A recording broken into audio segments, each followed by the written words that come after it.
Where do we start? If we're going back to when I started at Deezer, which was in 2012, for context, Spotify launched New Music Friday in 2014.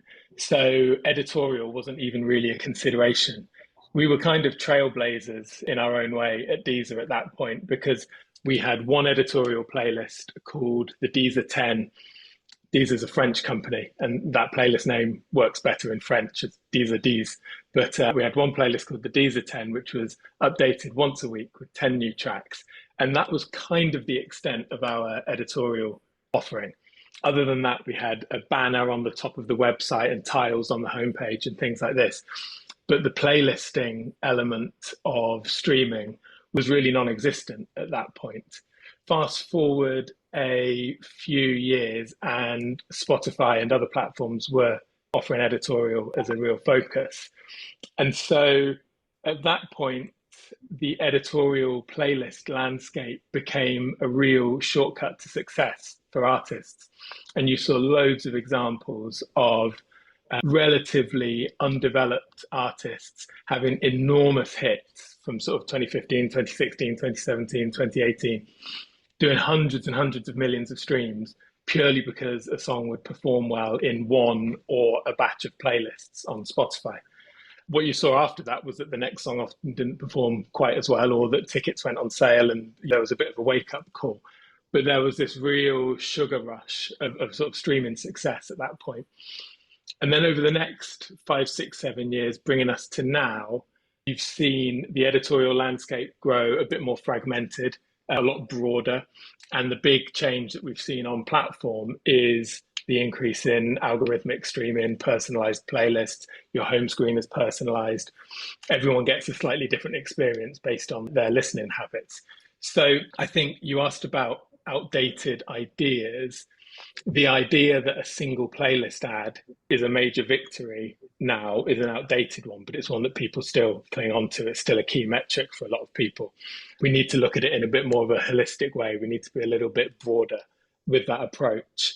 And I think the other point that I see coming up regularly is this idea that the algorithm is this kind of mythical body that may or may not look upon you favorably. The reality is the algorithm, and I'm saying the algorithm, there's lots of algorithms on Spotify, but we'll call it the algorithm for simplicity. The algorithm is part of your strategy, and there are things you can be doing to optimize for success through that. And really, the way the algorithm operates is to reward quality listens and engagement. So you should already have a fan engagement strategy to be pushing for that kind of consumption and engagement on streaming platforms. So you should already be thinking about the algorithm as part of your main commercial or marketing strategy. I think people's approach to it as this kind of separate entity is unhelpful and leaving a lot on the table. I think that's such a great point. And also just thinking about how people see playlists in general, where you have obviously the big flagship playlists, your New Music Fridays, New Music Daily, and also the more niche playlists, whether it's the mood playlist, more genre-specific playlists. It's also sometimes put in the same bucket where in fact they play a very different role with each other. Obviously, if you have a track that gets onto New Music Daily or New Music Friday, it's amazing win. But if the track is an underground techno release or something very niche, it might not connect because it's not actually the right audience. So I think it has changed a lot in terms of the amount of playlists available and their purpose in how they serve different fan base. That's definitely true. I remember a few years ago saying to someone at a label that perhaps a high New Music Friday positioning wasn't what we wanted on this track because it was so niche and underground, and basically getting fired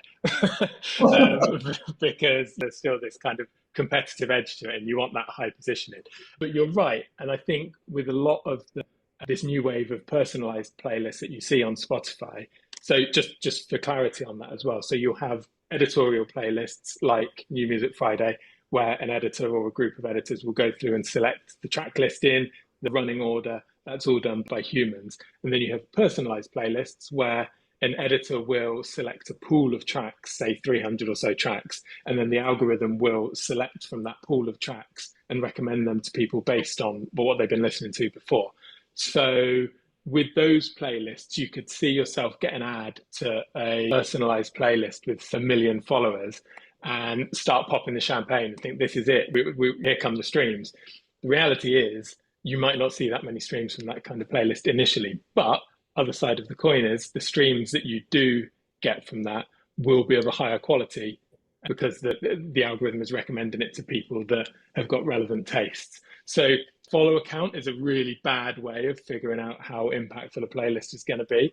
Really, you need to be a little bit more cautious with how you're judging these. And sometimes the opposite happens. You see a playlist that has very few followers, but gets really good engagement, and that can be a nice surprise. So I would say take the follower count with a pinch of salt and understand that there are different levels of playlists there where you can go in at a starter level, an early level, work through some of the smaller lists, hopefully graduate to some of the bigger lists, and then you can start seeing that kind of evolution through the ecosystem that you saw to great effect 5-6 years ago. It still happens.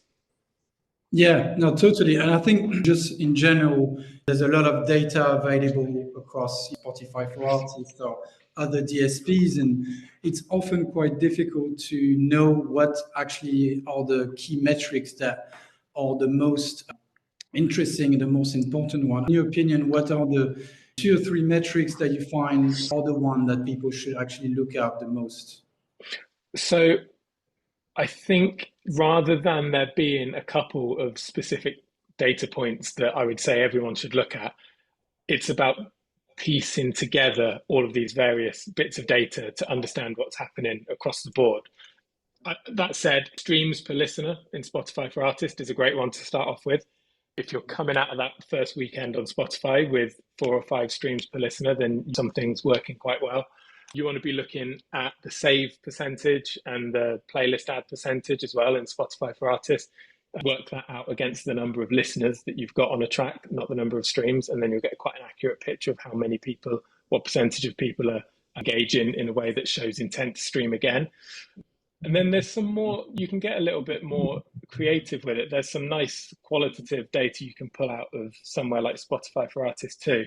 Personally, I love monitoring the user playlist ads on the platform. So not just the number of additions from Spotify users into their own playlists, but looking at the type of playlist that they're adding them to and getting a sense of how they're consuming your music and what sort of situations they're bringing your music into. So you can get a really good idea of who your audience is and sort of what their approach to listening to your music is. Like you might see you're getting a load of playlist ads to playlists like Chill Vinyasa Flow, or you might find that it's like Heavy Metal Half Marathon or something like this. And you can get an understanding of where people are listening, how they're consuming, and that can give you some real nice insight into who's listening and how. And then there's some other little bits in Spotify for Artists. Like if you look for the on repeat playlist, you can see that's an algorithmic playlist that recommends to people the songs that they've been listening to the most. So you can see which of your tracks people are really sticking with and coming back to time and time again. That can give you a nice idea of what's most sticky, which tracks maybe don't have the biggest numbers, but have got the most loyal listenership. There's all things like that that you can look at. I think that there's a nice part of it is being a bit creative and trying to, you've got a bit of a patchwork quilt when it comes to the data available to you. You're pulling a bit from Spotify for Artists, a bit from Apple Music for Artists, a bit from Amazon for Artists, a bit from Deezer from creators. You got your Instagram, TikTok, look on Chartmetric. You just bundle it all into one pot and try to make sense of it. And that's part of the fun.